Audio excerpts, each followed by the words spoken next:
Ito ay ating sahog sa ating dinding. Magluluto tayo ng dinding. Ayan guys. Ito yung ating dinding. Hintayin natin na kukulo pa. Para mas makuha niya yung lasa galing sa isda.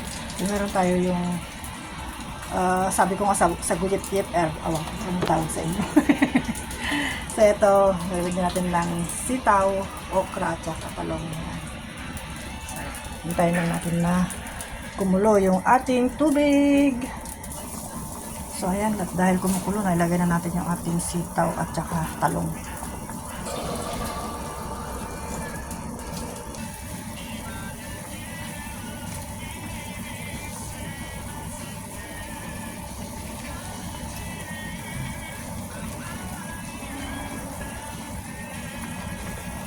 Sarap ng sabaw.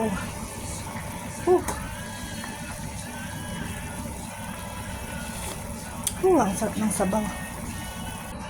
So, eto na guys. Malapit na maluto. Ilagay na natin yung ating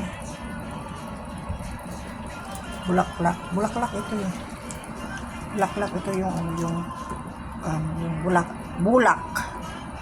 Eto na ang kanyang bulak-bulak. Sabong sa bulit-bulit. Kunamit Ilocano. Sus, nagimas mo na yan, auntie.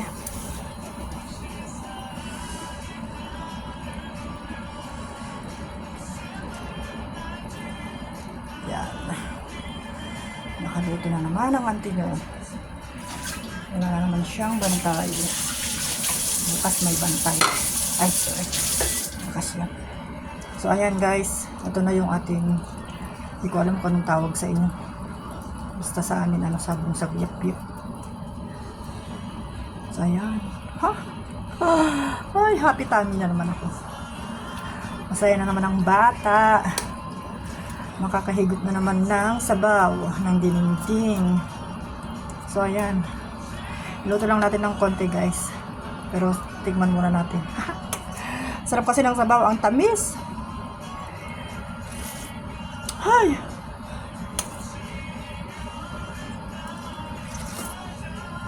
Ay, ang sarap talaga. Pakuluan lang natin ng konti. Tapos na. So, eto na guys. Luto na. Ready to eat na. Kainan na.